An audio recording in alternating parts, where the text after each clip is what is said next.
Hey gang, it's JC, and this is the Daily Dose for Monday, October 22nd, 2012, a combined venture with Mind Active in beautiful downtown Clayton. Great TV archives up top, our JC eye candy below, and over in the corner, the results of our rock and roll poll question, Cards and the Giants, playing out on the coast. By the time you watch this, the whole thing could be over, either good or bad, meaning over for the Giants and out of the World Series, or over for the Cardinals and Jupiter in March. So let's just do this here right now. But would you want to live in San Francisco? God, it's expensive there, and you have the sort of skitsy weather. You know, it'll get warm and then it'll get cold, and then you get the fog, and it's rainy and just sort of damp and very windy, and you can die. I mean, I've seen games in June and July out of the old Candlestick Park where people were wearing Arctic parkas. You know, those things that zip up, you look through a little hole. I mean, it's unbelievable. There's stories. There was one pitcher who was blown off the pitcher's mound while he was in his set position with a runner on third. It constituted a balk.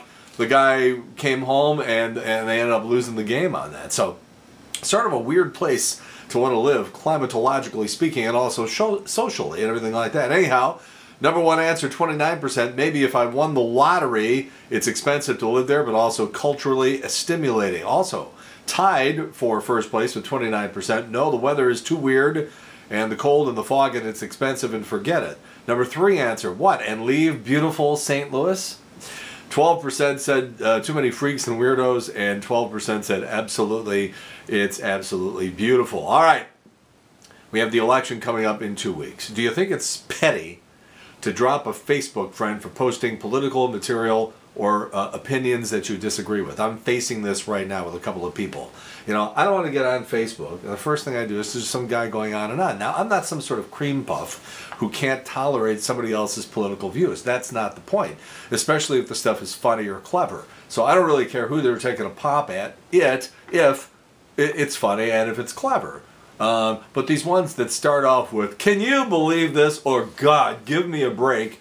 And then it's against one political party. That's the stuff I think a lot of people are losing patience with that. So here are your choices. Do you dump a Facebook friend because they're posting political stuff? A, no, Facebook isn't the place for stuff like that, and people should know better. B, it depends on how frequent and obnoxious the postings are. C, yes, Facebook posts are little brain farts, not to be taken seriously, and not worth losing a friend over. D, I'm not on Facebook, I don't care. Or E, issues like this should be resolved the old-fashioned way by keying the guy's car and egging his house. Is it petty to drop a Facebook friend? Please answer down in the corner. Very curious to see these results.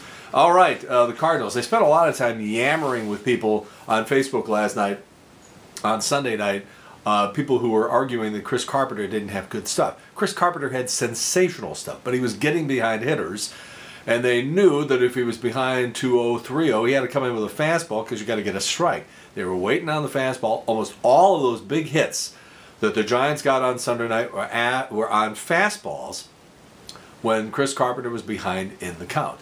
So Chris Carpenter had fantastic stuff. It's just that he was struggling and he was getting behind hitters.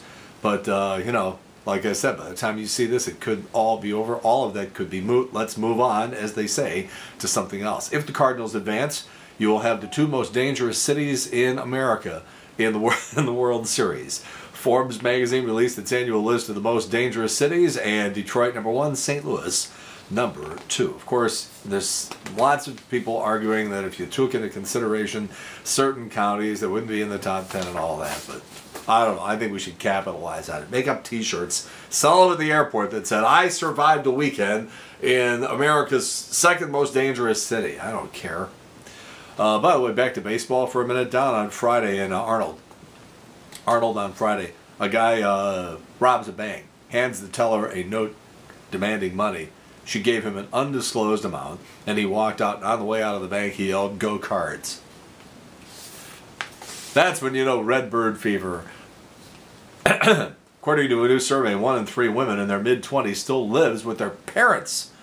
6 in 10 borrow money from them. Half say they just took any job instead of the one they like. And less than half say their sexual experiences have been good. Come on, guys, let's pick it up. Apparently, parents around the world and around the country, let's say around the country, have been in a panic recently because their kids have been producing red-colored stools.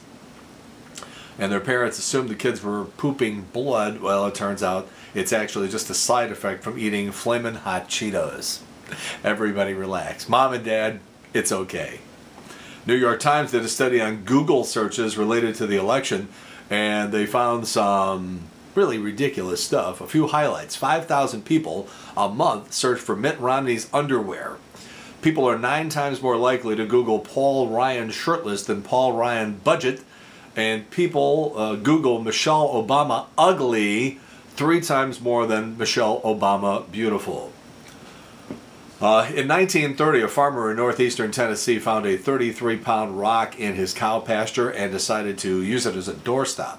Later, his daughter used it as a decoration for her flower garden. Well, it turns out the rock actually was a meteorite estimated to be 4 billion years old. They could have made a fortune. The family just donated it to Eastern Kentucky University at the museum there. American women, you get big feet and they're getting bigger. The size of the foot of the American woman has doubled in the past century. In the early 1900s, the average woman wore a size 3.5 or 4. Today it's up to an 8.5 or 9. Reasons, there are 2. We're getting taller and our feet get longer with that, and also the more weight you put on it, it sort of smashes your feet out and spreads them out a little bit. I remember when we went to Fenway Park a couple of years back. Never been there before. And a lot of the seats there are the original seats. And they're all scratched up and really not in very good shape. But they're the original seats. And they're like, you know, this wide apart. Because your grandfather's ass was only like this wide. And now, of course, we're big old honking Americans. And you can barely get your butt into the seats at Fenway Park. You're going to start hearing Christmas music very soon. I played the first Christmas commercial on WGN Radio the other day. Oh, and by the way, I'm going to be on WGN Radio Wednesday from 9 until noon. 7:20 online, WGNradio.com, or the app TuneIn Radio, and then just go to WGN. But anyhow, played the first Christmas commercial the other day. And for radio stations that start playing Christmas music right away, you have your mother to blame.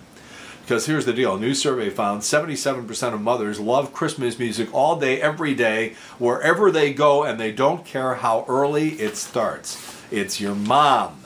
It's your mom.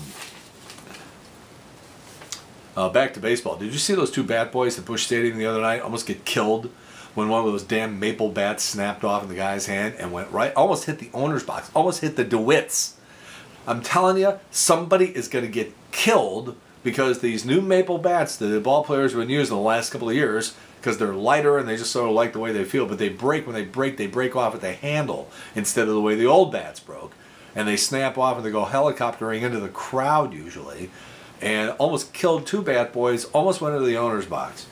Tina Fey, Amy Poehler hosting the Golden Globes. Seth from Family Guy is hosting the Oscars. And they're finally catching on. The television industry is finally catching on that funny trumps everything. So McFarlane's going to go out there, and he's going to be funny. Ricky Gervais, a lot of people got mad, but they're like, yeah, but it was pretty funny. They're finally figuring it out. These award shows need to be funny.